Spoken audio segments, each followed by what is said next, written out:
네, 문재인 정부가 규제 혁신 정책의 1순위로 지목하고 있는 게 바로 인터넷 전문은행에 대한 은산분리 완화 방안입니다. 앞서 전해드렸습니다만 지금 국회에서 현재 정무위원회가 열려서 이 문제를 좀 본격적으로 논의를 하고 있는 그런 상황인데요. 그동안에 이거 할 거냐 말 거냐 논란만 이어지다가 문재인 대통령이 보시는 것처럼 지난 16일에 여야 5당 원내대표를 초청한 오찬회동에서 확실하게 선을 그었습니다. 특례법으로 간다 이렇게, 그러니까 은산분리 방향은 이제 잡혔다 이렇게 좀 볼 수가 있는 건데요. 핵심 쟁점을 살펴보면 한 3가지 정도로 요약이 됩니다. 먼저 첫 번째는 지분율, 대주주의 지분율을 얼마나 할 것이냐. 여기서 말하는 대주주는 산업자본이 되겠죠. 그러니까 기업의 지분율 현재 4%로 되어 있는 걸 얼마까지 늘 것이냐는 부분이고, 두 번째는 누가 대주주를 할 수 있도록 할 것이냐. 이 부분이 지금 얘기가 좀 되고 있고요. 그다음에 기업 대출과 주택담보대출에 대한 제한을 할 것이냐 말 것이냐, 한다면 어느 정도 수준을 할 것이냐, 이 부분 한 3가지 정도로 크게 요약을 해볼 수가 있겠습니다. 첫 번째 지분율부터 조금 더 살펴보면 지금 분위기는 현재 관련법이 한 5가지가 지금 현재 국회에 계류 중인데요. 그중에서 여당 의원들은 34% 정도까지 대주주 지분율을 올려야 된다라는 주장을 하고 있고, 반면에 야당은 적게는 34%, 많게는 50%까지 지분율을 만들어줘야 된다 이렇게 얘기를 하고 있습니다. 현재 분위기는 여야 간에 34% 정도에서 합의가 되지 않겠냐는 얘기가 앞서 저희 취재기자도 그런 내용으로 전화 연결을 했었죠. 근데 이제 요즘 이 변수가 여당의 박영선 의원, 뭐 중진 의원이니까 잘 아실 겁니다. 박영선 의원 같은 경우는 25%를 마지노선으로 두고 주장을 좀 하고 있는 그런 상황입니다. 자, 대주주 자격을 누구로 할 것이냐에 대한 부분도 또 하나 쟁점이라고 말씀을 드렸죠. 대주주 자격은 여당이나 야당, 특히 최종구 금융위원장이 적극적으로 ICT 기업이 되도록 해야 된다라고 지금 주장을 하고 있습니다. 이 ICT 기업은 쉽게 생각하시면 카카오나 네이버가 인터넷 전문은행의 대주주가 돼야 된다 이렇게 보는 거고 있는 겁니다. 하지만 박영선 의원 같은 경우는 금융회사, 그러니까 금융을 전문적으로 하는 회사가 대주주가 돼야 된다 이렇게 법안에서 얘기를 좀 하고 있는 그런 상황입니다. 쟁점들에 대해서는 사실 여야 간은 뭐 물론이고 여당 내에서 사실 의견이 좀 갈리지 않고 있는 그런 상황인데요. 앞서 박영선 의원 얘기를 제가 2번 말씀드렸습니다만 여당 지도부에 이거 그냥 이렇게 졸속으로 만약에 가고 있으면 자신의 법안 받아들이지 않는다, 이렇게 졸속으로 처리한다 그러면 탈당도 할 수 있다 이렇게까지 뭐 공언을 했다 이런 얘기도 좀 나오고 있고요. 일단 완화 쪽으로 방향이 잡힌 인터넷 전문에 대한 은산분리 완화 방안, 지금 말씀드린 3가지 쟁점들, 각각의 쟁점들이 뭘 의미하는 건지, 또 중요한 거는 이 은산분리가 도대체 되면 우리 소비자분들한테는 도대체 나한테는 뭐가 좋아지는 거야 라는 부분에 대해서 자세히 알아보는 시간 지금부터 갖도록 하겠습니다.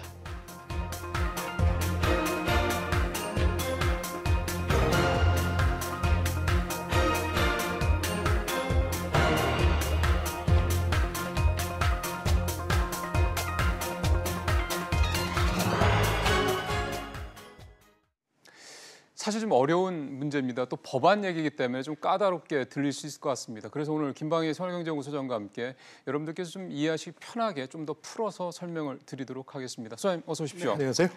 일단은 이 은산분리라는 거에 대해서 사실 얘기가 많이 나왔어도요. 사실 시청자분들 입장에서 봤을 때는 체감도가 좀 떨어지는 얘기긴 합니다. 은산분리를 완화한다는 게 뭘 얘기하는 겁니까? 네, 그러니까 오랫동안 우리 경제의 뜨거운 감자격인 규제였거든요. 그렇죠. 그러니까 산업자본과 금융자본을 분리한다. 이것도 어려우니까 더 쉽게 얘기하면 재벌이 은행 못하게 한다. 그렇죠. 이런 장치가 예, 예. 있는 건데 그게 쉽네요. 과거에는 금산분리라고 그랬는데 왜 지금은 은산분리라고 하느냐. 이제 비은행업들에 대해서는 재벌들이 참여하거든요. 그렇죠. 증권사, 카드. 그렇습니다. 그러다 보니까 이제 은산분리가 더 정확한 표현이라 그래서 이걸 쓰기 시작했고 1983년에 산업자본이 은행 지분 8% 이상 못 갖게 하는 걸로 시작이 됐어요. 그래서 지금까지 오면서 숫자는 매 정부마다 논란이 있었고 바뀌었죠. 지금 4%죠. 그렇죠. 9로 갔다가 4로 오기도 하고 그거는 이제 분위기에 따라 늘 달라지는 건데 그 분위기라는 게 2가지 가치관이 부딪히고 있는 거예요. 그중에 뭡니까? 하나는 뭐냐면은 경제력 집중 문제. 대기업에, 재벌들이 이걸 가지게 됐을 때 우선 이제 외환위기 당시 한보가 보여줬듯이 사금고화하는 거 아니냐. 그렇죠. 그리고 2013년 동양 사태도 이런 맞습니다. 태해가 나타났잖아요. 예, 예. 그래서 예. 그런 문제뿐만 아니라 이제 차입 경영, 돈 빌려 쓰는 걸 너무 쉽게 생각할 거다 하는 그런 우려도 있고요. 이게 네. 이제 경제력 집중을 우려하는 쪽이고, 반면에 이제 이런 규제 때문에 뭐 은행업 혹은 또 새로 탄생하는 신산업의 규모라든가 경쟁력에 문제가 생길 수 있다. 이런 규제 완화 차원에서 이걸 접근해야 된다. 두 가지 시각이 부딪히고 있는 거라고 보시면 되겠습니다. 그런 면들 때문에 근데 그 중에서도 이제 후자 쪽 그러니까 규제를 풀어준다는 쪽으로 그러니까 문재인 정부는 지금 현재 방향을 좀 정책 운영의 방향을 잡고 있는데 그거에 대한 1호로 지금 인터넷 전문은행에 대한 이 은산분리 문제를 좀 추진을 하고 있는 거잖아요. 그렇죠. 근데 그런 의문점이 생깁니다. 왜? 근데 그 1호 규제 혁신에 대한 1호가 왜 인터넷 은행에 대한 은산분리였을까라는 부분에 대한 궁금증이 좀 있어서요. 두 가지를 말씀드릴 수 있는데 2016년에 이게 인터넷 전문은행 도입을 하면서 네. 이미 이 분야만큼은 은산분리 규제 완화를 한다는 방침을 정부가 이미 밝힌 적이 있어요. 아, 그러니까 방향은 있었군요. 예, 방향은 있었죠. 그리고 두 번째는 실제 두 개의 인터넷 전문은행이 그 당시에 탄생하는데 네. K뱅크하고 카카오뱅크인데 카카오뱅크죠. 이제 K뱅크 같은 경우는 KT가 주축인데 대주주가 우리은행이에요. 4% 그렇죠. 룰에 걸려 있으니까. 맞습니다. 네. 그리고 이제 카카오뱅크도 한국투자금융이 대주주가 되는 거죠.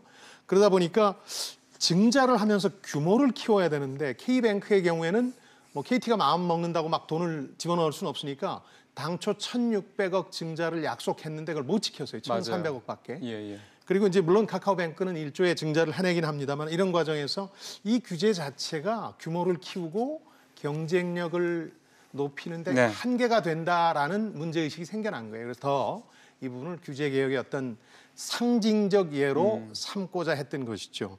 근데 이제 결론은 반대론이든 찬성론이든 이제 핵심 쟁점이 되는 건 우리나라만이 가지고 있는 고유한 경제 시스템인 재벌, 네. 즉 한 오너 일가가 완벽하게 지배하는 대기업 집단이라는 게 존재하기 때문에 한쪽은 불안하고 우려해서 반대하고 있는 거고 한쪽은 그런 우려보다 지금 성장하는 게 더 중요하지 않아 하는 예. 이런 더 근본적인 가치관의 충돌도 벌어지고 있다고 봐야 되겠죠. 산업화 시대에 있었던 여러 가지 좀 재벌들의 어떤 그런 예. 어떤 중심이었던 그런 경제에 따른 어떤 후유증이 어떻게 보면 좀 21세기에 와서도 좀 여전히 여파를 미치고 있는 게 바로 이 은산 분리 문제, 그것도 인터은행 이 문제다 좀 생각이 좀 되는 건데 예. 이제 소비자 입장에서 한번 이 부분을 접근해봤으면 좋겠습니다. 시청자분들은 그런 생각을 하실 것 같습니다. 아니 도대체 그게 시끄러운데 그래 은산분리 완화시켜줄게. 그렇죠. 그러면 나한테 그게 무슨 도움이 되니? 라는 부분에 대한 궁금증이 있으실 것 같아요. 상당히 그 중요한 부분인데요. 지금 당장 이런 이제 인터넷 전문은행이 생겨난 것만으로도 편리한 이 기존의 이제 은행 문턱을 경험한 분들한테는 편리한 대출처가 생기는 건 분명해요. 뭐 새벽에도 대출 받고 된다고 그러더라고요. 그러나 이제 근본적인 의문은 생겨요. 왜냐하면 기본적으로 신용도가 높은 우량 고객들을 상대로 해서 영업하는 건 기존 은행하고 큰 차이 없거든요. 그렇죠. 뭐 어려운 사람들이 대부업체 가지 인터넷 전문은행에서 돈 빌려주는 건 아니니까 그런 점에서 보면 정말 이 인터넷 전문은행들이 일종의 특혜를 요구하는 거잖아요. 그렇죠. 미래의 성장을 위해서 그렇죠. 자신들한테만큼은 규제를 벗겨달라는 건데 그러자면 우리가 기존 은행과 어떻게 다르게 차별화하고 있고 소비자한테는 그게 구체적으로 어떤 혜택으로 돌아갈 것인지에 대한 일종의 비전을 제시해야 되는데 지금 그 과정 없이 이건 무조건 풀어달라. 근데 원래 인터넷 은행을 만들 때 그 소위 말하는 이제 중금리 대책 그러니까 그렇습니다. 말씀하신 아주 신용도가 높은 사람과 그 아주 신용도가 낮은 사람 이 사이에 있는 그러니까 신용도가 썩 나쁜 건 아니지만 그거에 비해서 자기 신용에 비해서 너무 비싼 금리를 물고 있는 사람들을 위한 약간 뭐 좀 전문 은행이다 뭐 이런 식의 취지가 있었는데 사실 그거는 지금까지 별 의미가 필요가 없었잖아요. 왜냐하면 그런 취지로 도입된 건 분명하고 그런 니치 마켓을 겨냥하라고 그러니까요. 했는데 지금 우리나라 이제 자금 수요 자체가 이렇습니다. 모든 신용이 좋건 나쁘건 모든 사람들이 돈을 간절하게 원하고 있고 그중에 골라서 돈을 빌려줄 수 있는 게 은행 업무거든요. 그럼 가능하면 이제 신용도 높은 사람한테 빌려주려고 하겠죠. 그렇죠. 그거야. 그러다 보니까 이런 일종의 시장의 어떤 세분화가 이루어지지 않고 있는 거예요. 그래서 이 부분도 앞으로 소비자가 받을 혜택이 무엇인지에 대해서 분명히 밝히고 특혜를 요구하는 게, 맞습니다. 예외를 요구하는 맞습니다. 게 맞다는 생각이 듭니다. 좋은 지적이셨습니다. 사실은 그 부분에 대해서 또 비판의 지적 중에 하나가 결국은 대출만 늘리는데 특히 주담보대출 같은 경우는 은행들이 규제를 하고 있으니까 주담보대출에서 막힌 분들이 대부분 신용으로 그 신용도는 좋으니까 그렇죠. 이 인터넷 은행에서 대출을 많이 받고 뭐 마이너스 통장 뭐 이런 얘기도 나오고 했었으니까 초장에는 그러니까 결국 대출을 늘리는 데만 일조한 게 아니라 이런 사실 비판도 좀 있어서요. 예. 지금 말씀하셨던 부분들 그러니까 정확하게 인터넷 전문은행의 우리 사회에서의 위치, 포지셔닝을 뭘로 할 것이냐 이 부분에 대해서 말씀하신 대로 좀 이번 차제에 명확하게 좀 뭐가 좀 나왔으면 좋겠다는 생각이 좀 드는데요. 예. 국회 쪽으로 좀 넘어가겠습니다. 예. 앞서 제가 간단히 좀 말씀을 드렸지만 오늘부터 정무위원회가 본격적으로 논의를 시작하고 있는데 네. 제가 아까 좀 기다리면서 취재기자하고 잠깐 통화를 했더니 그런 얘기를 하더군요. 아까 말씀 쟁점이 세 가지였지 않습니까? 네네. 제일 큰 쟁점은 지분율이고 대주주의 상한선 지분율. 지분율. 예. 네. 근데 지금 지분율 얘기는 아예 꺼내지도 못하고 두 번째 대주주 자격 얘기 가지고 지금 서로 여야 간에 공방을 벌이고 있다는 얘기를 하더라고요.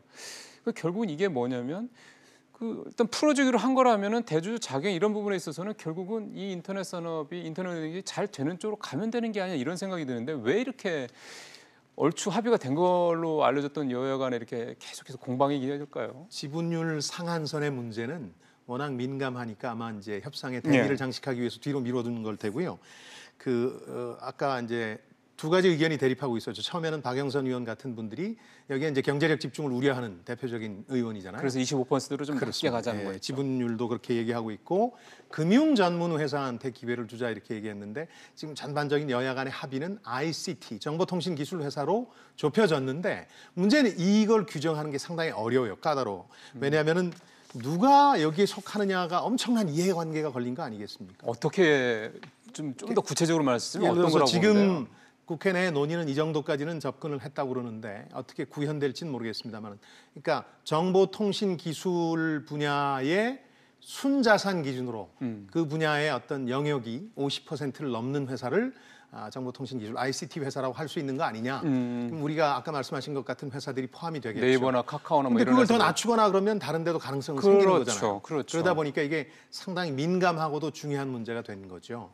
어떻게 규정하느냐? 예. 그리고 또 하나가 뭐 말씀 나온 게 아까 지분율 얘기를 우리가 처음에 했었잖아요. 예. 그러니까 지금 특례법까지 포함해서 5개 법안이 지금 국회에 계류 중인데 그 중에서 34%를 얘기하는 그 의원들, 뭐 여야 합쳐서 그렇습니다. 그다음에 야당 쪽에서 특히 자유한국당 쪽은 50%까지 대주주의 지분을 이제 높여주자 이렇게 얘기를 하고 있단 말이에요. 네. 근데 박영선 의원은 25% 좋습니다. 그럼 시청자 입장에서 봤을 때는 야 25%는 뭐고 34%는 뭐고 50%는 뭐야? 어차피 대주주 아니야? 왜 이렇게 지분율 가지고 예민하게 굴지라는 의문이 생길 것 같거든요. 그것도 역시 이제 아까 말씀드린 재벌의 참여라는 걸 가정하게 될 게, 그러니까 미래의 불안이긴 하지만 네. 재벌이 50%를 가지고 완벽하게 지배하는 그렇죠. 거하고 25%는 차이가 있거든요. 그렇죠. 박영선 의원 같은 경우는 어떤 얘기를 하고 있는 거냐면 지금 지방은행은 4%가 상한선이 아닙니다. 15%예요. 지방은행 같은 경우. 그러니까 15%를 참조하고 또 이제 미국의 경우도 비슷한 조항이 있는데 이게 25%다. 그러니까 미국의 예를 준해서 25%라는 주장을 아주 강력하게 하면서 이분은 이제 본인이 뭐 아주 대놓고 삼성 견제 세력이다. 그리고 이제 경제력 맞아요. 집중을 어젠더로 삼고 있는 정치인이기 때문에 이 상한선을 낮추려고 노력 중인 거죠. 근데 이제 특히 25%로 하자고 하면서 34%를 거부하는 이유가 여야 간에 34%로 약간 접근해가는 분위기는 있었는데요. 중견기업 키우자고 이거 하는 거 아니냐, 재벌 도와주려고 하는 게 아니라면 그렇죠. 중견기업이 정말 뭐 34% 이상 투자할 만큼 여력이 있느냐, 이 은행이라는 게 규모가 커서 아까 말씀드린 것처럼 뭐 1조 원 증자하고 이래야 되거든요. 그러니까 중견기업 얘기하면서 사실상 이거 재벌 특혜 주는 것처럼 비춰지면 안 되니까 25% 정도로 낮추자고 배수진을 친 거죠 지금.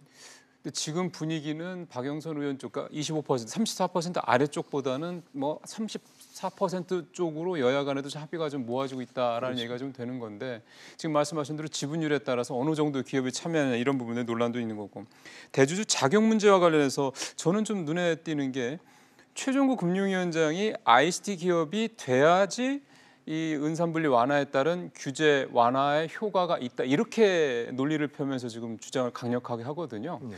그래서 이거를 또 어떻게 해석을 해봐야 될지 또 궁금합니다. 그러니까 이제 금융 전문 회사로 박영선 의원 주장처럼 할 경우에 참여할 수 있는 데가 상당히 제한적이고 그건 또 사실 한편으로 그렇죠. 이런 생각도 들죠. 그럼 계속 하는 사람만 키워줘야 된단 말이야? 이런 의문도 드니까 정보통신기술 기업으로 가는 건 좋은데 이 ICT 기업들을 이제 키워줘야 된다는 궁극적인 의미는 이런 거거든요. 이제 인터넷 전문 은행이고 또 인터넷 전문 은행을 통해서 주로 하려는 게 핀테크다. 이런 점을 감안하면 그런 쪽을 키워야 된다는 거거든요. 그쪽에 명분은 전문 기업이 하는 게 낫다. 그렇습니다. 이제 그런 건데 이제 반대론 쪽의 입장은 또 이런 게 있거든요. 지금은 되게 달라 보이는데 두 은행과 인터넷 전문 은행이라는 게 말씀하신 것처럼 사업 영역이 확대되면 나중엔 결국 똑같아지는 거니까. 예. 그럼 이걸 가지고 어떻게 하려고 그러느냐. 특히 이제 카카오뱅크 같은 경우가 논란거리인데 지금 이미 8조 5천억 정도 규모를 가진 대기업 집단이거든요.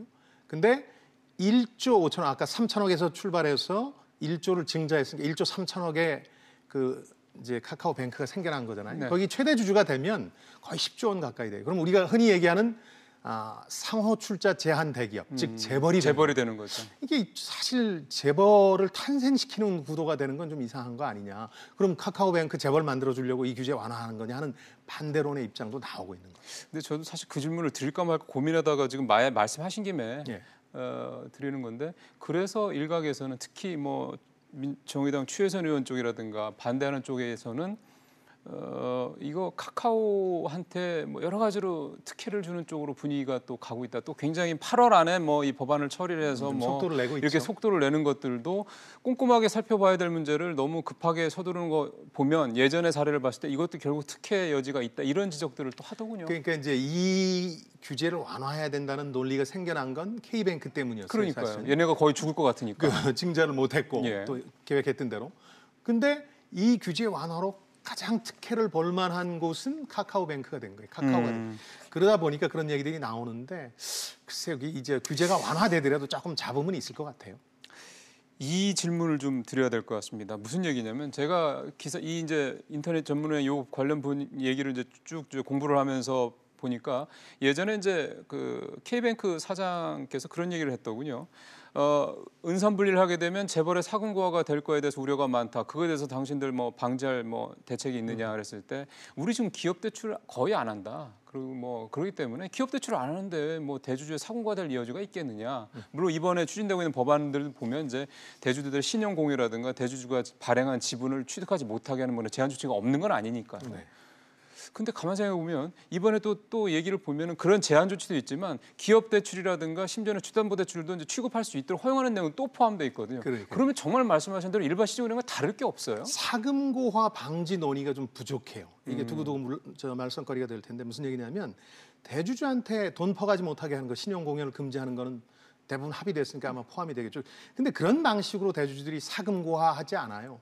2013년 동양 사태 때 그 증권하고 종금을 통해서 1조 7천억의 피해를 끼쳤는데 예. 그 당시도 규제는 있었어요. 그 맞아요. 부실 예. 계열사를 지원하지 못하게 예. 하는 CP 취득 금지 규정이 있었지만 그게 이제 사실상 사문화돼 버렸거든요. 그때 어떻게 그걸 피해간 겁니까? 그 법을 우회한 거죠. 아, 그리고 또 하나는 물론 이제 나중에 탈법도 드러나서 예, 사법 처리가 됐습니다만 92년 3년경에 삼성이 승용차 시장에 들어갈 때 뭐 이건희 회장이 자기 금융계열사에 돈 퍼다가 그걸 산 게 아니고 그냥 동원해서 계열사들이 기아 자동차를 샀거든요. 이게 무슨 얘기냐면 직접 돈을 퍼가는 게 아니라 금융계열사를 동원하는 방식에는 장사가 없단 말이에요. 이 규제에 대한 논의를 해야 되는데 이것도 막아야 되거든요. 이 논의는 없이 지금 당장 기업 이제 대출 영역을 넓히는 문제만 얘기하고 있거든요. 이게 참 상당히 나중에 두고두고 문제가 될 수 있는 영역이죠. 그러니까 지금 사금고 방지에 대해서 최정구 위원장이라든가 뭐 해당 그 인터넷 은행들도 걱정할 거 없다라고 그런 제한 조치가 다 뒀다고 하지만 우회할 수 있는 여지가 기업들이 이 법을 우회할 수 있는 여지가 여전히 좀 열려 있을 수 있다. 반드시 찾아내겠죠. 예를 들어서 황제 경영하는 오너가 금융계열사에 어떤 지시를 했는데 그게 안 지켜지겠습니까? 법은 그 다음에 문제겠죠.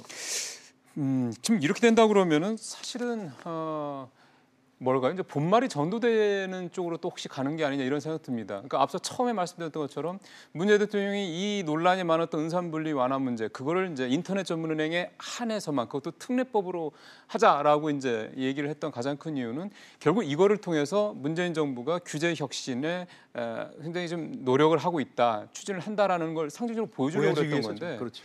이게 이제 국회로 넘어오면서 이게 또 공방 쪽으로 가다 보니까. 또 소모적으로 끝나는 게 아니냐. 그러다가 본말이 전도되는 게 아니냐는 생각이 들었어요. 두 가지 말씀을 좀 드리고 싶은데요. 하나는 그 제방의 어느 한쪽만 구멍을 뚫어보자 하는 게 나중에 두고 보면 물이 뭐 구멍 가려가면서 나오는 건 아니거든요. 자본이라는 게 그렇게 쏠려가는 거니까 그런 점도 하나 걱정이 되고 이게 어찌됐든 산업자본과 이제 금융자본 특히 은행을 구분하는 방화벽이거든요. 그렇죠. 근데 방화벽이라는 건 파이어월이라는 거는 평상시에 별 문제 없을 때는 상당히 거추장스러워요. 그리고 발전에 방해만 되는 것 같고. 그런데 위급한 상황이 되면 맞아요. 이게 없는 게 큰 문제가 그렇죠. 되는 거죠. 그렇죠. 미국도 그래서 1933년 대공황 와중에 이제 글래스-스티글법이라는 걸 만들어서 두 개를 구분해 놨다가 1999년에 클린턴 행정부에서 이걸 없애는데 이게 2008년 글로벌 금융위기의 예. 먼 원인 중에 하나 아니냐는 이제 공감대가 형성되고 있거든요. 그래서 오바마 행정부 때 도드 프랭크법이라는 걸로 부활하게 돼요. 네네. 그러니까 우리도 그런 점들을 감안하면 너무